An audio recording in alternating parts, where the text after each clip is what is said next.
قیمتی ہیں آپ کے اس کے لیے، کتنے قیمتی ہیں، کتنے اس میں فوائد ہیں، آپ کو اکثریت کو نہیں پتا، شاید سب کو ہی نہ پتا ہو۔ ہاں، کوئی ماہر حکیم آ جائے تو وہ آپ کی مسجد کے ارد گرد سے کوئی جڑی بوٹی، کوئی پودا، اس کا پھل، اس کے پتے، اس کے بیج یا اس کی جڑ نکالے گا، چھلکا اتارے گا یا پھول اس کا توڑے گا، کہے گا یہ فلاں فلاں بیماری کا علاج ہے اور یہ بہت قیمتی ہے، بہت قیمتی ہے اور اتنی بیماریوں کا علاج ہے، لیکن آپ کو نہیں پتا، مجھے نہیں پتا، ہم کاٹ کے پھینک دیتے ہیں۔ بعض اوقات گندم میں ہوتی ہیں، مکئی میں، باجرے میں، چنے کی، چاول کی فصل میں بڑی بڑی قیمتی جڑی بوٹیاں گھاس میں ہوتی ہیں، لوگ کاٹ کے پھینک دیتے ہیں۔ حکیم کہتے ہیں یہ سونا ہے تو لے آتے، ہمیں نہیں پتا۔ قرآن میں اور حدیث میں بالکل ایسے ہی ہے، یہ ایسا سمندر ہے کہ جو جتنی مرتبہ غوطہ لگائے گا نا، اس کا مطالعہ کرے گا، اس میں تدبر، لعلہم یتدبرون، لعلہم یتذکرون، لعلہم یتفکرون، جو جتنی مرتبہ اس میں تدبر، تفکر، تذکر کرے گا اور غوطہ لگائے گا، کبھی خالی ہاتھ نہیں آئے گا۔ ہر مرتبہ اس کے ہاتھ میں لال و گوہر، ہیرے جواہرات، موتی اس کے ہاتھ میں آئیں گے، کوئی نیا نکتہ ملے گا، کوئی نئے مسئلے کا حل ہے۔ اگر ایک بندہ قرآن اور حدیث کا مطالعہ اگر روزانہ کرتا ہے نا، اور اس نے 500 مرتبہ مطالعہ کر لیا ہے، ہر مرتبہ وہ کہے گا یار یہ مسئلہ بھی اس میں سے نکلتا ہے نیا۔ اتنا عظیم دین ہے ہمارا، زندگی کے تمام مسائل کا حل ہے۔ پھر اللہ رب العزت نے نا حجت قائم کر دی ہے، اللہ تکون للناس علیکم حجہ، فرمایا تاکہ لوگوں کے لیے حجت باقی نہ رہے اور تمہارے لیے بھی نہ رہے کہ کل قیامت کے دن کو اللہ ہمیں پتہ ہی نہیں تھا، پتہ ہی نہیں تھا۔ تو اللہ نے احکام بیان کرنے کے بعد پھر ساتھ دھمکی بھی لگائی ہے کہ جو ان پر جو عمل کریں گے ان کے لیے اللہ نے کیا تیار کر رکھا ہے، اور جو عمل نہیں کریں گے ان کے لیے اللہ نے کیا انتظام کر رکھا ہے۔ اس میں اللہ کی ناراضگی بھی ہے، اس میں دنیا اور آخرت کی ناکامی و نامرادی بھی ہے، اس میں جہنم بھی ہے، اس میں پکڑ دکڑ بھی ہے، سب کچھ ہے۔ تو میرے بھائیو، یہ جو وراثت ہے نا، اس کے بارے میں علماء کہتے ہیں کہ یہ نصف علم ہے، ترکہ، وراثت، جائیداد، میراث، اس کو نصف علم قرار دیا گیا ہے۔ باقاعدہ میراث کی کتابوں میں لکھا ہے نصف العلم، کہ آدھا علم انسان کی زندگی کے ساتھ اس کا تعلق ہے، جیسے میرے اور آپ کے ساتھ اس وقت عبادات ہے، معاملات ہے، اخلاقیات، تجارت۔ اور یہ جو علم ہے یہ شروع ہوتا ہے موت سے، موت کے بعد ادھر سے روح نکلی، ادھر سے وراثت کے مسائل شروع ہو گئے۔ تو یہ موت کے بعد کیا ہونا ہے اس بندے کے ساتھ، اس کے مال کے ساتھ، وہ سارا اللہ رب العزت نے وراثت میں بیان کر دیا۔ تو زندگی میں یہ علم اور فوت ہونے کے بعد علم ترکہ، علم میراث ہے، اور اس کی بڑی اہمیت اللہ رب العزت نے مرد کو الگ دیا، عورت کو الگ دیا، اور سب کے مسائل اور جو ہے نا حصے بیان کیے ہیں، بڑی تفصیل کے ساتھ اسے بیان کیے ہیں، عورتوں کے، مردوں کے، میاں کے، بیوی کے، بہن بھائی، ماں باپ، بیٹی پوتی نواسی، ہاں جی، اور بہنیں، سب کے حصے تفصیل کے ساتھ بیان کیے، اور سب کو فرمائی ان کے حق ہے ان کا، اور ہر بندے کو اس کا حق دینا چاہیے، اور فضیلتیں بھی بیان کی ہیں۔ پھر آخر میں دھمکی بھی لگائی، تلک حدود اللہ، یہ اللہ نے ایک حد مقرر کر دی ہے، یہ اللہ نے ایک لکیر کھینچ دی ہے۔ حد کہتے ہیں لکیر کو، حد کہتے ہیں باؤنڈری کو، یہ باؤنڈری ہے کہ باپ کا اتنا حصہ ہے، کسی اوپر نیچے نہیں، ترمیم اضافے کو اختیار کسی کو نہیں۔ ماں کا، بیوی کا، شوہر کا، دادا دادی، بیٹا پوتی نواز، سب کے اسے بیان کر کے فرمایا یہ لکیر ہے، اس سے نہ آگے جانا ہے نہ پیچھے جانا ہے، کوئی ترمیم اضافہ، کوئی کمی بیشی اس میں آپ نہیں کر سکتے، اور جو اس پر عمل کریں گے ان کے لیے اللہ نے جنت تیار کر رکھی ہے۔ اور جو وَمَن يَتَعَدَّ حُدُودَ اللَّهِ، جو اللہ کی اس باؤنڈری کو، اس حد کو، اس لکیر کو کراس کرے گا، وہ ظالم ہے، ظلم کر رہے ہیں، اور اللہ نے ان کے لیے عذاب علیم تیار کر رکھا ہے، دردناک عذاب کے ایک ایک انگ، ایک ایک جوڑ، ایک ایک رگ و ریشہ درد کرے گا جس عذاب میں یہ مبتلا ہو جائیں گے۔ یہ سورہ بقرہ کی آیت نمبر 211 212 میں تفصیل سے اللہ نے بیان کی ہے۔ دیکھیں یہ معجزہ ہے۔ میں ایک مختصر بات آپ کو کر دوں، یہ جو وراثت کے احکام ہے نا، کہ قرآن کریم معجزہ ہے۔ کیسے پتہ چلتا ہے معجزہ؟ مجھے سمجھ آئی قرآن کریم کے معجزہ ہونے کی تو وراثت کی آیات سے۔ قرآن کریم میں جو تفصیل سے اسے بیان ہوئے نا، وہ سورہ نساء کی آیت نمبر 11 ہے، آیت نمبر 12 ہے، اور سورہ نساء کی آخری آیت ہے۔ تفصیل سے اسے بیان ہوئے، آیت نمبر 11، 12 اور آخری 3 آیات۔ ایک میں صرف اللہ نے بیان فرمایا کہ ماں باپ کا بھی، عورتوں کا بھی حصہ ہے، مردوں کا بھی حصہ ہے۔ 3 یا زیادہ لگا لو، چلو 4 آیات، 4 آیات میں اللہ رب العزت نے وراثت کے احکام، مسائل بیان فرما دیے۔ تو صرف آیتیں 4 ہے، اور آپ دیکھ لیں، اس میں غور کر لیں، ٹھیک ہے۔ اچھا، اس میں 25 افراد ہیں جن کا اللہ نے نام لیا ہے، 15 مرد ہیں، 10 عورتیں ہیں جن کا باقاعدہ اللہ نے نام لیا ہے۔ 25 آدمی کے نام لکھو، آدھا صفحہ ہو جاتا ہے۔ پھر 25 آدمی، 25 افراد جن کا حصہ اللہ نے بیان کیا ہے، ان کی شرطیں بھی ہیں۔ باپ کو کب سدس چھٹا حصہ ملے گا، کب سارا ملے گا، کب عصبہ ہوگا، کب صاحب الفروض ہوگا۔ ماں کے حصے 4 شرطیں۔ جو بہنیں ہیں نا، بہنیں 3 قسم کی، حقیقی بہن باپ کی طرف سے، اور ماں کی طرف سے جس کو ہم اخیافی بہن کہتے ہیں۔ ان 3 بہنوں کے حصے بیان کیے ہیں، حقیقی بہن، میت کی حقیقی، میت کے باپ کی طرف سے، اور میت کی ماں کی طرف سے بہن۔ ہر بہن کے 5 6 شرطیں ہیں۔ اخیافی بہن کی 6 شرطیں ہیں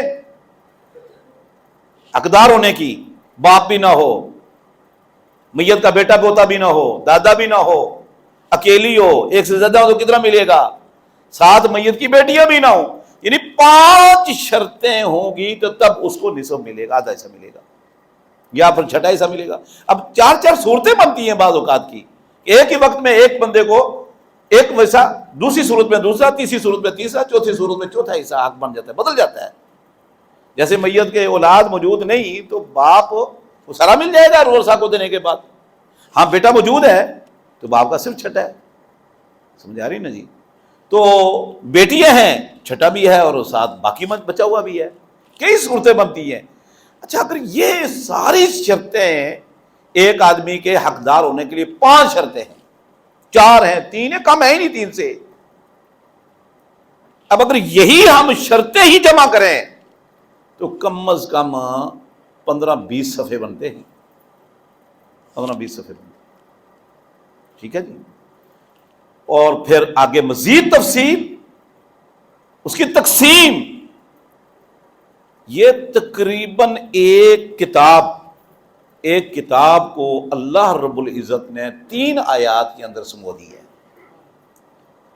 پوری کتاب ہے، 25 افراد ہیں، ہر آدمی کی 4 صورتیں ہیں وراثت کی، بیچ میں آئیں گے انشاءاللہ، اور اس کے وارث بننے کے لیے 5 شرطیں بھی ہیں، فلاں بھی نہ ہو، فلاں بھی نہ ہو، فلاں اللہ اکبر۔ پھر ان کے حصے، پھر ان کی آگے شکلیں، صورتیں، ان کی تقسیم، سارا تفصیل کے ساتھ۔ میرے بھائیوں، ایسے پتہ چلتا ہے کہ اللہ نے نا سمندر کو کوزے میں بند کر دیا ہے۔ اتنا اختصار، اتنا اعجاز، اتنا بڑا معجزہ۔ واقعی اگر یہ کسی انسان کی کتاب لکھی ہوتی، لکھی ہوئی ہے وراثت پر نا، اب کوئی 200 صفحے کی ہے، کوئی 500 صفحے کی ہے، کوئی 5 جلدوں میں وراثت پہ کتابیں ہیں تفصیل سے، سمجھ آ رہی ہے؟ تو تب جا کر پھر بھی سمجھ نہیں آتی، لیکن قرآن کریم میں اللہ رب العزت نے سب کچھ 3 آیات کے اندر سمو کرنا، ایک ایک چیز ایک ایک بندے کا حصہ بیان کر دیا، فضائل بھی ہیں، اس کی سزائیں بھی ہیں، اس کی دھمکیاں بھی اللہ رب العزت نے لکھا دی ہیں۔ سب سے بڑی بات کیا ہے کہ یہ حق ہے، سب سے بڑا حقوق العباد میں سے ہے، حقوق العباد میں سے ہے۔ اللہ کا حق تو اللہ خالق کائنات، مالک ارض و سما، ستار اور غفار اور سب کچھ ہے، شاید معاف کر دے، لیکن بندے کا جو حق ہے نا، یہ شاید تبھی معاف ہوگا جب بندہ معاف کر دے، ورنہ کل قیامت کے دن وہ حدیث آپ نے پڑھی ہے، صحیح مسلم کی حدیث ہے، اللہ کے نبی صلی اللہ علیہ وسلم نے فرمایا مجھے بتاؤ میری امت کا مسکین کون سا ہے؟ من المفلس، مفلس کون ہے؟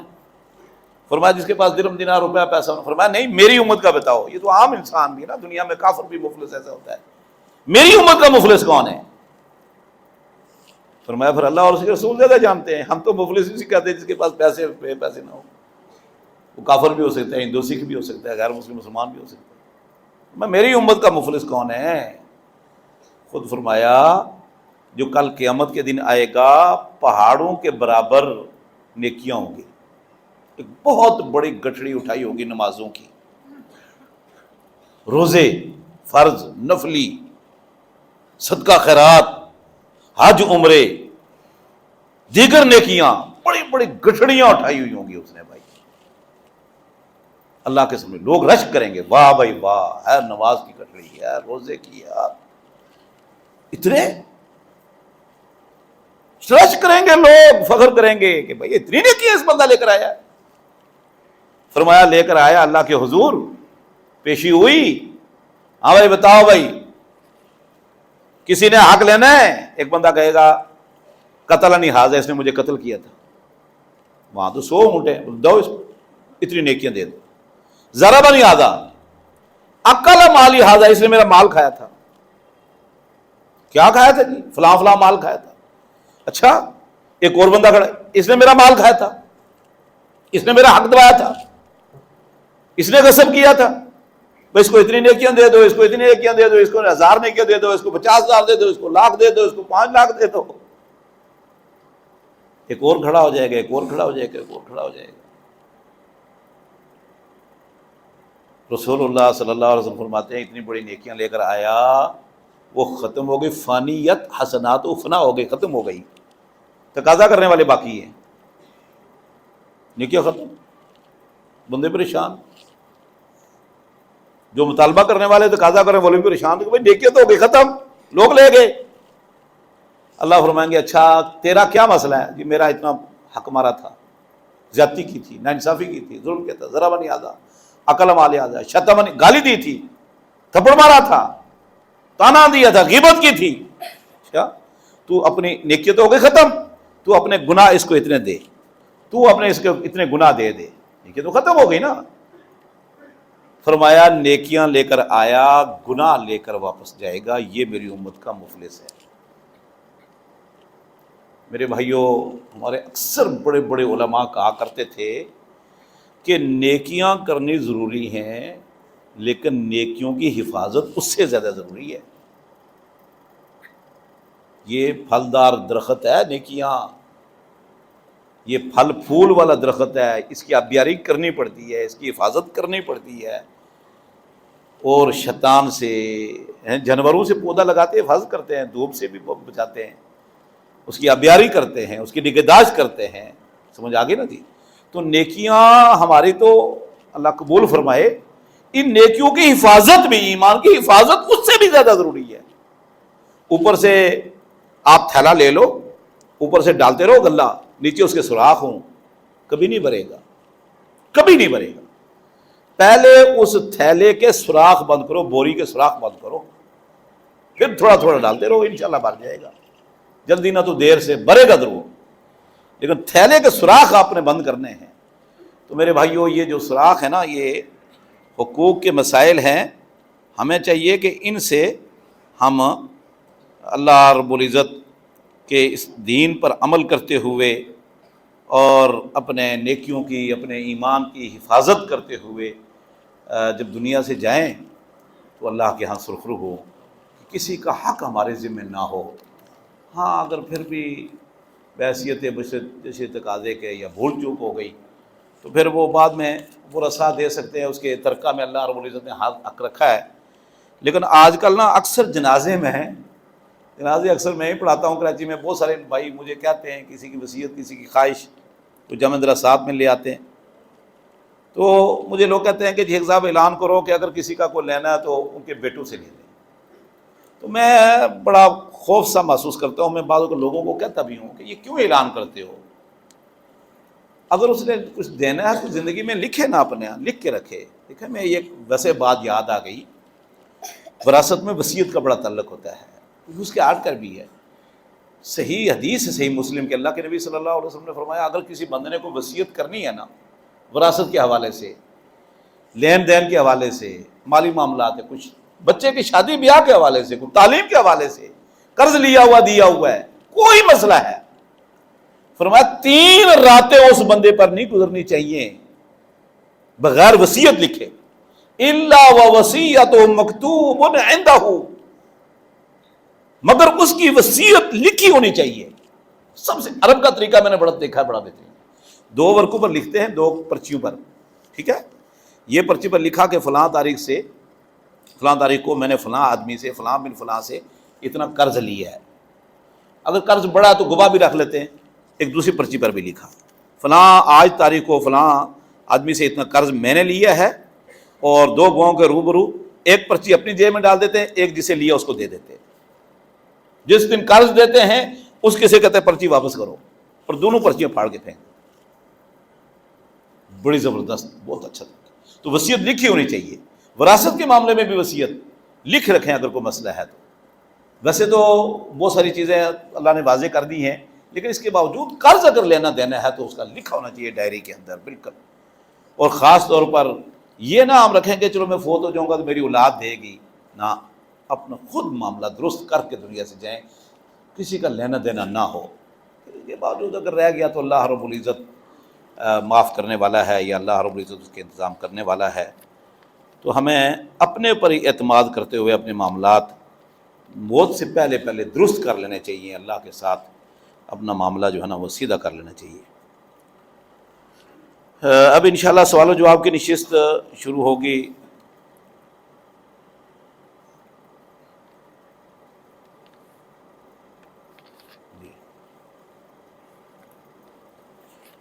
اچھا، کچھ سوال ہیں وراثت سے ہٹ کر بھی ہیں، جواب دوں گا انشاءاللہ، لیکن پہلے میں وراثت کے مسائل پر انشاءاللہ جواب دوں گا۔ ایک سوال ہے کہ میری زوجہ کے ابو نے، یعنی سسر نے، اپنی زندگی میں اپنے بیٹے کے نام جائیداد کر دی تھی، لیکن ان کی 2 بیٹی اور تھی، ان کو کچھ نہیں دیا۔ بیٹے کے نام جائیداد کر دی، 2 بیٹیوں کو کچھ نہیں دیا۔ اب ان کا انتقال ہو گیا، یعنی سسر کا، گناہ ان کو تو نہیں ہوگا، اگر ہوگا تو اس کا طریقہ کار کیا ہے؟ ہاں دیکھیں، وراثت اس کے کئی نام ہیں، جیسے میں نے ابھی تھوڑے دیر پہلے، وراثت ہے ارث، وراثت ایک ہے، اس کا نام ہے ترکہ، ایک اس کو ہم کہتے ہیں جائیداد، ٹھیک ہے نا جی۔ تو اصل اس کا نام قرآن کریم میں ترکہ ہے، وراثت بھی ہے۔ آپ یہ سورہ نساء کی آیت نمبر 11 پڑھیں اور 12 نا، 5 جگہ پر مما ترکہ آتا ہے۔ یوصیکم اللہ فی اولادکم للذکر مثل حظ الانثیین، آگے مما ترکہ، میاں بیوی کے لیے مما ترکنا، عورتوں کے لیے جو چھوڑ جائیں۔ ترکہ کا معنی کیا ہوتا ہے؟ ترک کا معنی ہوتا ہے چھوڑنا، یعنی بندہ فوت ہوتے وقت تک جو کچھ چھوڑ جاتا ہے وہ اس کی جائیداد، اس کا ترکہ، اس کی وراثت، اس کی ارث، منقولہ، غیر منقولہ۔ منقولہ کا مطلب ہے اس کے گاڑی ہے اور کرنسی ہے، پینشن ہے، کرایہ آ رہا ہے، جو کچھ بھی ہے وہ منقولہ ہے۔ غیر منقولہ کا مطلب ہے اس کی زمین ہے جو منتقل نہیں ہو سکتی، گھر ہے منتقل نہیں ہو سکتا، تو سونا چاندی منقولہ میں آ جاتا ہے۔ تو یہ مما ترکہ کا کہا، فرمایا فوت ہوتے وقت جو چھوڑ جائے گا نا وہ قابل تقسیم ہے، اگر اس کی کوئی قیمت ہے تو۔ اگر قیمت نہیں، جیسے کپڑے ہیں، جوتے ہیں، گھر کے برتن ہیں، چھوٹی موٹی چیزیں ہیں، ٹھیک ہے، وہ گھر کے بندے جو ہے نا وہ آپس میں اس بندے کے سربراہ کے فوت ہونے کے بعد اس کے بیٹے بیٹیاں بہن بھائی آپس میں مل بیٹھے ہیں اور بولیں کہ بھائی جو بڑی بڑی چیزیں ہیں وہ ہم تقسیم کرتے ہیں، جو باقی اس کے جوتے ہیں، کپڑے ہیں، صدقہ خیرات کر دیں، کوئی اس کی معمولی کوئی اور چیز ہے، کوئی ورثاء میں سے کوئی غریب ہے، بہن بھائیوں میں سے، بیٹے بیٹیوں میں سے، وہ رکھ لے رضامندی سے۔ تو بڑی بڑی چیزیں جو قابل تقسیم ہیں، ان کی حیثیت ہے، وہ تقسیم ہونی چاہیے۔ تو ترکہ کہتے ہیں جو چھوڑ جائے۔ تو البتہ کوئی شخص اگر اپنی زندگی میں دیتا ہے تو اس کو ترکہ نہیں کہتے۔ کوئی شخص اپنی زندگی میں وراثت دیتا ہے، اپنی جائیداد اپنی اولاد میں تقسیم کرتا ہے یا ورثاء میں، رشتہ داروں میں، تو اس کو ترکہ، اس کو ورثہ، اس کو جائیداد کی تقسیم نہیں کرتے، اس کو کہتے ہدیہ، اس کو کہتے گفٹ، اس کو کہتے تحفہ۔ سمجھ آ رہی ہے؟ گفٹ کہہ دو، تحفہ کہہ دو، ہدیہ کہہ دو، ہبہ کہہ دو، جو مرضی آپ کہہ اس کو، مختلف الفاظ اردو میں استعمال ہوتے ہیں۔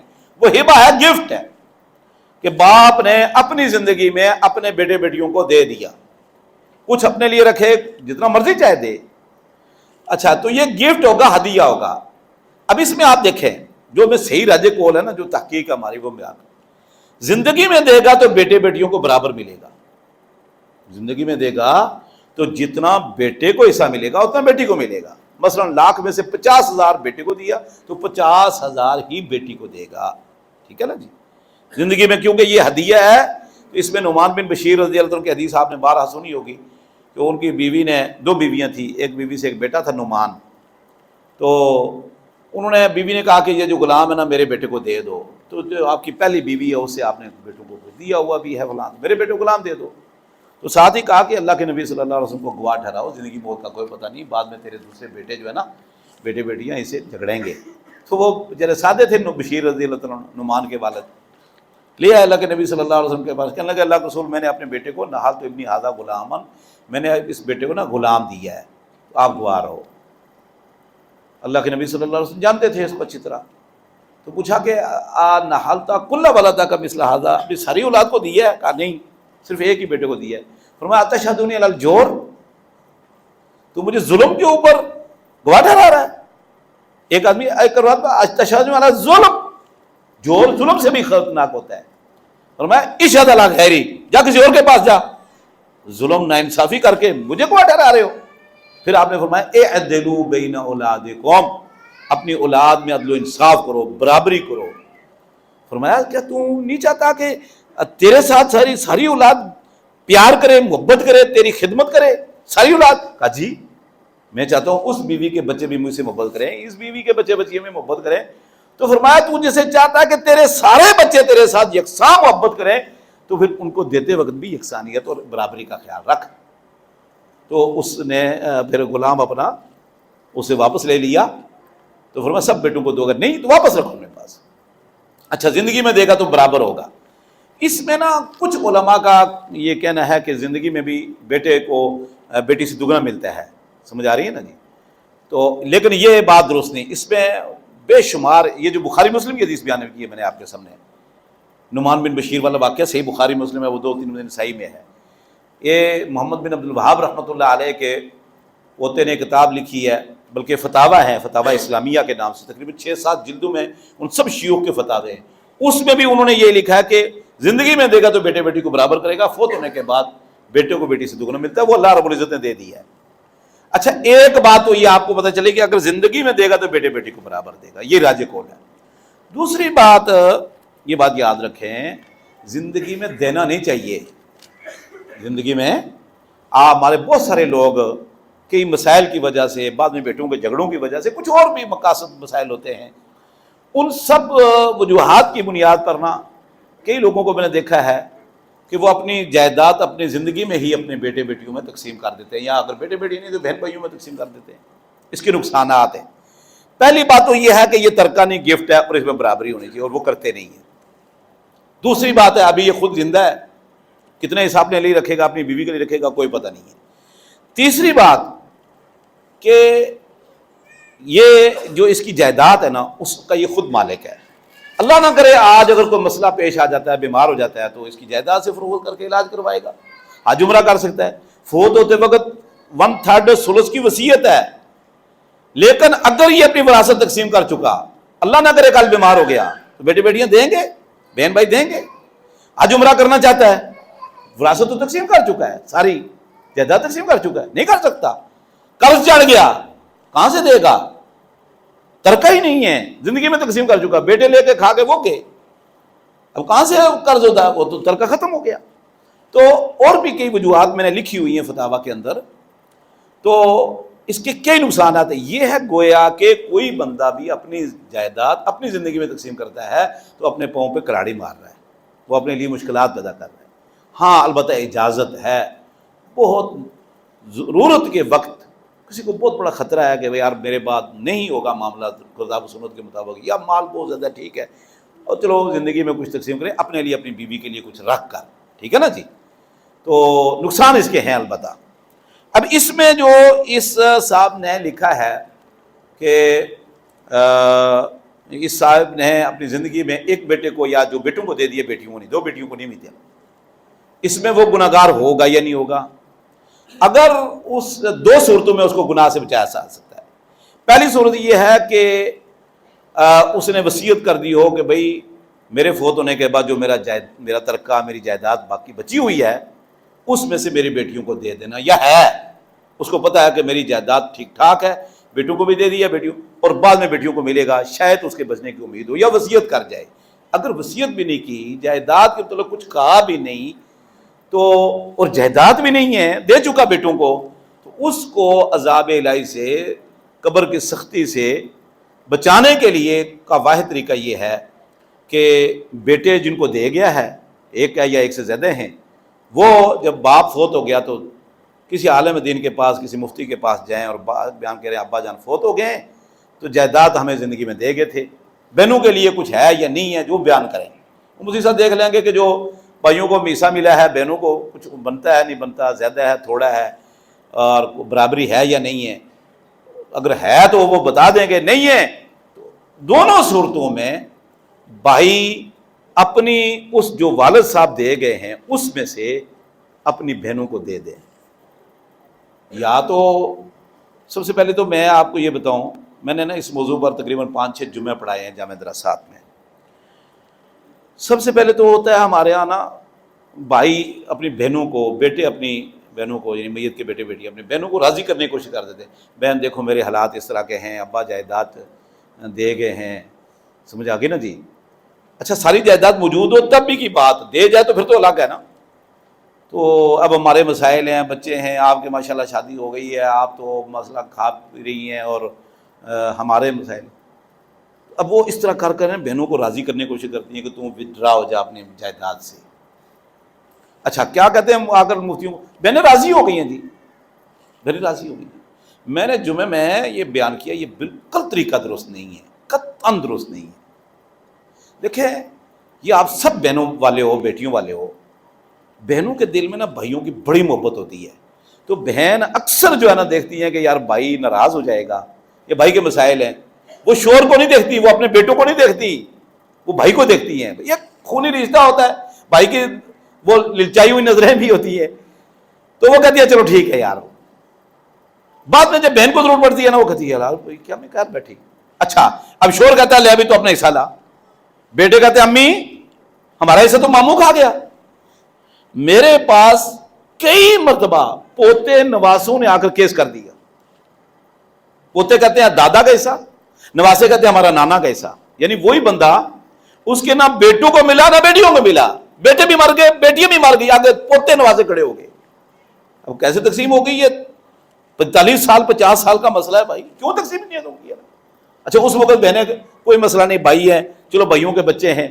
اب بھانجے کھڑے ہو گئے، آگے نواسے کہتے ہیں نہیں ہم نے لینا ہے اپنے ماموں سے حصہ، ماموں فوت ہو گئے، آگے ماموں کی اولاد ہے، نانا بھی فوت ہو گیا. تو میرے بھائیوں سب سے بہترین طریقہ یہ ہے کہ اپنی بہن کو حصہ دو. بولو بہن یہ تیرا حصہ بنتا ہے، اب تیری مرضی ہے کہ تو مجھے دے دے یا اپنے پاس رکھ. ہاں اب وہ کہتی ہے بھائی مجھے نہیں چاہیے، یہ تیرا تو نے حصہ رکھ لیا نا، اتنے لاکھ روپے یا اتنا گھر ہے یا یہ ہے، بس ٹھیک ہے میں نے تجھے دے دیا، ہبہ کر دیا، لیکن اس وقت اسٹامپ پہ لکھوا لو، 2 گواہوں کو روبرو، کل پھر جھگڑا ختم ہو جائے گا. کھڑا ہوگا۔ تو اب اس میں اگر وہ دو جو بیٹیاں ہیں میت کی، یہ اپنے بھائی کو کہتی ہیں کہ وہ ٹھیک ہے، ہمارے ابا نے جو فیصلہ کیا ہم بالکل راضی ہیں، دل کی خوشی سے راضی ہیں، بلا جبر و اکراہ راضی ہیں، ہمارے ابا کو ہم تکلیف نہیں دینا چاہتی، ٹھیک ہے وہ کھاتی پیتی ہیں، تو پھر بھی ان کا ابا جو جس نے اپنے بیٹے کو دیا، بیٹی کو نہیں دیا، بچ سکتا ہے آخرت کے عذاب سے، قبر کے عذاب سے بچ جائے گا، ٹھیک ہے نا جی۔ اور اگر وہ کہتی ہے نہیں مجھے دو، تو پھر ان کو جو ابا زندگی میں دے گیا تھا دینا پڑے گا، اگر اس میں سے کچھ تھوڑا بچا ہوا ہے تو باقی محنت مزدوری کر کے بہنوں کو دیں، سمجھ آ رہی ہے، یا بیچ میں کوئی لوگوں کو ڈالیں اور وہ کوئی تعاون کریں اس کے ساتھ اور بہن کو، ورنہ اس کا بچنا مشکل۔ دیکھیں قرض کا معاملہ یہ ہے نا، یہ قرض ہے، یہ قرض ہے۔ میں نے جب وراثت میں جمعے پڑھائے نا جامعہ دراسات میں، بہت سارے مسائل وہاں تھے، تو میں نے کہا کہ اگر کوئی شخص کسی نے حق مہر اپنی بیوی کو دینا کیا تھا اور نہیں دے پایا اور فوت ہو گیا، تو بیوی کا حق مہر اس کے شوہر کے ذمہ قرض ہے، قرض ہے۔ اب آپ اندازہ لگاؤ، حق مہر نہیں دیا، دوں گا، آج کل موت آ گئی، کوئی پتہ نہیں کب موت آ جائے، اب بیوی کا حق مہر قرض تھا اس کے ذمہ۔ رسول اللہ صلی اللہ علیہ وسلم کے پاس مدینے میں جنازہ آیا ایک صحابی کا، جنازہ پڑھانے کے لیے آپ کھڑے ہوئے، فرمایا اس پر قرض ہے؟ جی ہاں۔ کتنا؟ 2 دینار۔ فرمایا کو ترکہ وغیرہ ہے کہ چلو اس میں سے کوئی سب سے پہلے قرض ادا کیا جائے؟ فرمایا ترکہ بھی کوئی نہیں۔ فرمایا صلوا علی اخیکم، جنازہ پڑھو میں جا رہا ہوں۔ ابو قتادہ کہنے لگا اللہ کے رسول علیہ دیناران، یہ 2 دینار میرے ذمہ، ان کا دوست تھا، رشتہ دار بھی تھا، میرے ذمہ دوں گا، آپ جنازہ پڑھائیں۔ اب جس کا جنازہ اللہ کے رسول نہ پڑھائے، مطلب اس سے بڑی بدبختی، اس سے بڑی محرومی اس بندے کی کوئی ہو سکتی ہے؟ اور جس کا جنازہ اللہ کے رسول نہ پڑھائے تو پیچھے کو پڑھاتا صحابی؟ جو تھی کہ جنازہ اللہ کے رسول نہ پڑھائے تو ایک بندہ کہ میں پڑھاؤں گا، سب کہتے ہم بھی نہیں پڑھاتے، جا رہے ہیں۔ پھر یہ کیفیت تھی۔ آپ نے فرمایا کہ دیکھو میت بری ہو گئی ہے، تیرے ذمہ آ گئے، میں دوں گا۔ جنازہ پڑھایا آپ نے، دعائیں کی ہیں، مغفرت بخشش کی۔ کچھ دن بعد ابو قتادہ ملے، فرمایا ابو قتادہ وہ 2 دینار دیے؟ کہا جی اللہ کے رسول دے دیے۔ فرمایا الآن برت علیہ جلدہ، اب تو نے جس ٹائم تو نے اس کے 2 دینار ادا کیے نا، تو اس کی کھال اس پر ٹھنڈی کی ہے تو نے قبر میں۔ 2 دینار ادا کیے ہیں تو اس وقت اس کی کھال ٹھنڈی ہوئی ہے میت کی، ورنہ اس کو تکلیف ہو رہی تھی گرم۔ اور قرآن بھی میں کلما بدلناہم کلما نضجت جلودہم بدلناہم جلودا غیرہا، جہنم میں جو ہی ان کی کھال پگھل جائے گی نا، ہم نئی کھال پہنا دیں گے، کیونکہ عذاب کا جو احساس ہے نا وہ کھال میں ہوتا ہے۔ آپ دیکھیں سوئی چبھے نا تو بندہ خود بھی تڑپتا ہے، لیکن سوئی اندر چلی جائے تو پھر پھانسنے لگ جاتے ہیں۔ تو احساس، درد، تکلیف کا جو حس اور احساس ہے نا وہ کھال میں ہے۔ فرمایا اب اس کی کھال ٹھنڈی کی ہے تو نے۔ صحیح حدیث ہے اللہ کے نبی صلی اللہ علیہ وسلم۔ تو بہرحال اس کا پھر یہ ہے کہ یا تو وہ دے دیں یا بہنیں بالکل خود راضی ہو کر شرح صدر کے ساتھ اس کو کہہ دیں، تو اس طرح ہو سکتا ہے، ورنہ بہت مشکل ہے۔ یہ آخرت کا معاملہ بڑا خطرناک ہے۔ ایک عورت کے پہلے شوہر سے 3 بچے ہیں اور دوسرے شوہر سے 4 بچے ہیں، کیا پہلے شوہر سے بچے بھی وراثت میں حصہ ہوگا؟ ماں ایک ہے۔ ایک عورت کے پہلے شوہر سے 3 بچے ہیں، دوسرے شوہر سے، اچھا یہ نہیں بتایا کہ فوت ہونے والا کون ہے۔ دیکھیں جو نا اصل مسئلہ کیا ہوتا ہے وراثت میں نا، کوئی بھی دنیا کا کام آپ مسئلہ ہے، آپ سرا پکڑیں گے، سرا رسی ہے، تار ہے، آپ سیدھی کرنا چاہتے ہیں تو درمیان سے نہیں کریں گے، آپ اس کا کنارہ اور سرا دیکھیں گے۔ آپ کا داغا ہے، رسی ہے، وہ مطلب ہے کہ پھیل گئی، الجھی ہوئی ہے، آپ سرا تلاش کرو گے، سرے سے نکالو گے تو ساری رسی سیدھی ہو جائے گی، داغا سیدھا ہو جائے گا، ٹھیک ہے نا جی۔ وراثت کا بھی ایک بنیاد ہے، سرا ہے۔ ہمیشہ یہ دیکھا کرو کہ ورثاء کی نسبت میت کی طرف ہوتی ہے، میت کی طرف۔ میرے پاس آتے نا لوگ، میں آپ کو ایک واقعہ سناؤں، شاید آپ میں سے نہ ہو کوئی بندہ، بہرحال میں ایک عذروے، کیونکہ بہت سارے لوگ میرے پاس آتے ہیں۔ ایک بندہ محض سلفی میں چلا گیا، اس نے جا کر نا وہاں پوچھا کہ جی ماں کا حصہ کتنا ہے اور بیوی کا حصہ کتنا ہے، تو انہوں نے بتا دیا کہ ماں کا حصہ چھٹا ہے اور ماں کا حصہ چھٹا ہے اور بیٹی اور بیٹے ہیں، باقی جو ماں کو دینے کے بعد جو باقی بیٹا وہ میت کے بیٹے بیٹیوں کو ملے گا. وہ زبانی بتا دیا اور ورقہ بھی وہاں دے آیا. تیبی صاحب کے پاس آیا، یوسف تیبی صاحب کے پاس. انہوں نے کہا جی ماں کو کیا ملے گا، ماں کا حصہ کتنا ہے اور باقی بہن بھائیوں کا حصہ، بہن بھائیوں کا حصہ کتنے ہیں. انہوں نے بتا دیا کہ بھئی ماں کو اتنا دینے کے بعد باقی بہن بھائیوں کا. فتویٰ میرے پاس جمع کروانا تھا چونکہ فتویٰ میں دیتا تھا. تیبی صاحب کے پاس بیٹھا چائے وائے پی اور یہ مسئلہ بتایا. تیبی صاحب نے کہا جی ماں کا حصہ چھٹا ہے. ماں سلفی اللہ نے بتایا ماں کا حصہ چھٹا ہے. کسی اور سے پوچھا ہوگا، میرے پاس آیا. کیونکہ میں وراثت کے مسئلے دیتا ہوں نا، میں نے مدینہ یونیورسٹی میں بھی خصوصی طور پر یہ پڑھا، اور جامعہ سلفیہ اسلام آباد میں خصوصی طور پر وراثت. میں اسکول پڑھتے ہوئے بھی الحمدللہ ریاضی میں مجھے شوق تھا میٹرک تک. تو میں نے کہا یار بھائی جان بات سنو، ماں کا حصہ کتنا ہے، فلانا حصہ کتنا ہے. میں نا پہلے تجربے کر چکا ہوں، پانی میں مدانی گھمانے، پانی میں مدانی گھماتے جو مکھن نہیں چڑھے گا کبھی بھی، لسی نہیں بنے گی. میں نے کہا آپ چھوڑو، آپ بتاؤ کہ فوت کون ہوا. کہتے جی میرا ابا. ٹھیک ہے، کب فوت ہوا، فلاں تاریخ ہوا. ابا کا کیا نام تھا، ابا کا نام تھا جی خالد. ٹھیک ہے، خالد صاحب اتنے سال پہلے فوت ہوئے. خالد کی بیوی ہے جی. ٹھیک ہے جی. خالد کے بیٹے ہیں جی. کتنے، دو اتنے بیٹے ہیں. بیٹی ہیں جی. خالد کی امی ہے نہیں. میں نے کہا جی خالد صاحب کی بیوی کو ملے گا 8واں حصہ. ٹھیک ہے، 8واں حصہ دینے کے بعد جو باقی بچے گا وہ بیٹے بیٹیوں کا ہے.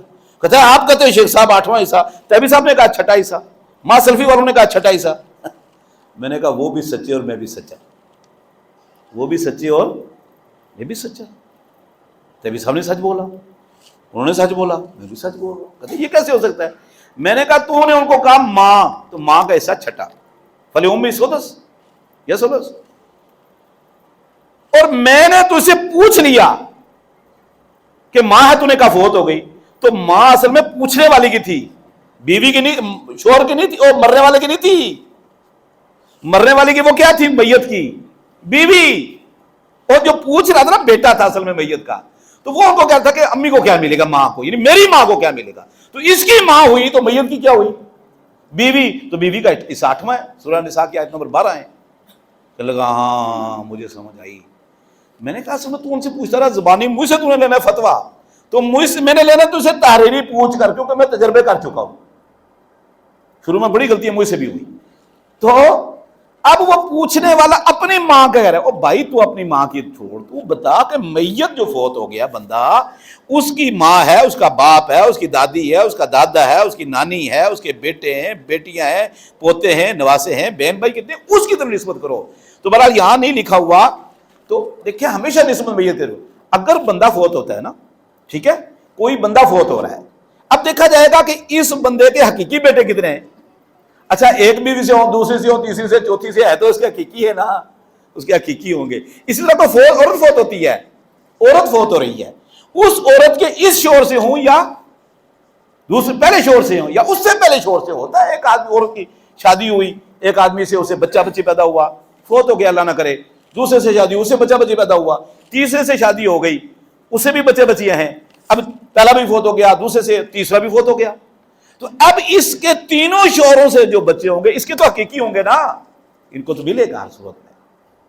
البتہ ہے کہ دیگر لوگوں کو کیا ملے گا وہ جب یہاں موجود ہوں گے تو پھر دیکھا جائے گا انشاءاللہ. ہر آدمی میت کے اپنے ورثہ، زندوں کے نہیں، میت کے ورثہ، میت کا باپ، میت کی ماں، میت کا دادا، میت کی نانی، کیونکہ نانے کا ایسا نہیں، میت کا بیٹا، میت کی بیٹی، میت کے بہن بھائی، میت کے پوتے نواسی، میت میت میت. تو میت مرد ہے یا عورت ہے، دیکھا جائے کہ اس کے ورثہ قریب ترین ہیں ان کو ملے گا، دور والے محروم ہو جاتے ہیں. بے شک جی ہاں، شوہر کا انتقال ہوا. اچھا دوسرے شوہر کا انتقال ہوا نا، تو ایک عورت کے پہلے شوہر سے 3 بچے اور دوسرے شوہر سے 4 بچے ہیں. کیا پہلے شوہر سے شوہر کا انتقال ہوا نا، ہاں اس کے اپنے بچوں کو ملے گا نا. اس کی بیوی جو پچھلے بچوں شوہر سے لے کر آئی ہے نا، اس کا ان سے تعلق ہی کوئی نہیں، اس سے تعلق کوئی نہیں. اس بندے کے اپنے بچے اس بیوی سے ہوں، اس بیوی سے، اس بیوی سے، ان کو ملے گا. بیوی کے جو بچے ہیں پہلے شوہر سے، اس بندے کا تعلق نہیں جو ابھی فوت ہو رہا ہے، اس کو نہیں ملے گا۔